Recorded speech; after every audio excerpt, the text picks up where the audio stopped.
hi guys सबैजनालाई स्वागत छ यो भिडियोमा आफ्टर सो लङ टाइम हैन छोटो भिडियो मेरो र यो भिडियोमा चाहिँ त्यस्तो स्पेशल के छ भन्दाखेरि चाहिँ मेरो भान्जा यहाँनिर छ पर्जल वेयर आर यु ब्रो यहाँ बस्छ चुप लाएर त्यसपछि यो मेरो भान्जा पास भएर बल्ल तल्ल पास भएर 3 मा पुगेको छ ह्यापी गाउँ दुख्छ है गाउँ दुख्छ नि अनि 3 मा पुगेको छ यही खुसियालीमा मैले भान्जालाई ब्याग किनिदिएको त्यही पनि मेरो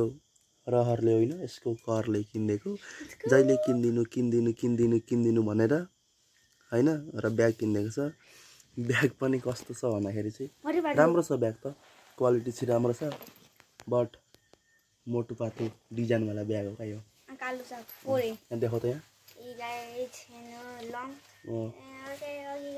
मोटो पातलो को के भन्छ यो कभर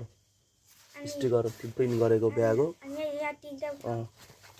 कपडाको क्वालिटी एकदम राम्रो छ यो कोरियन कपडाको सिलाएर बनाएको हाम्रो प्रवेश अंकलले बनाउनु भएको and it cost only 700 rupees तपाईहरुलाई पनि यस्तो ब्याग सस्तो सुपथ मूल्यमा चाहिएमा मलाई पनि कन्ट्याक्ट गर्न सक्नुहुन्छ I will go for it तक नम्बर भन्नु हामी फोन गर्छु किन्नुहुन्छ न बोला र त्यसपछि तपाईहरुलाई यो ब्याग कस्तो लाग्यो मोटो पातलोको ब्याग हैन मोटो चाहिँ म भन्दा अलिक मोटो छ पातलो चाहिँ यो भन्दा अझै पातलो छ यो ब्याग मैले ल्याइदिएको आज पनि मैले ब्याग ल्याइदिएको थिइनँ भने पर्जल रोएर मेरो के हालत गर्थ्यो मेरो कपालको के हालत गर्थ्यो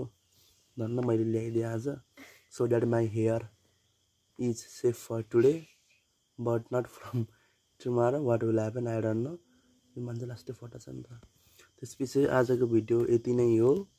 त्यसमा केही एडिट सेडिट पनि गर्नु पर्दैन हाल्नको लागि त्यस्तो केही बोलेको पनि छैन गरेको पनि छैन के थप्नु पनि पर्दैन ब्यागको बारेमा ब्याग देखाइयो भइहाल्यो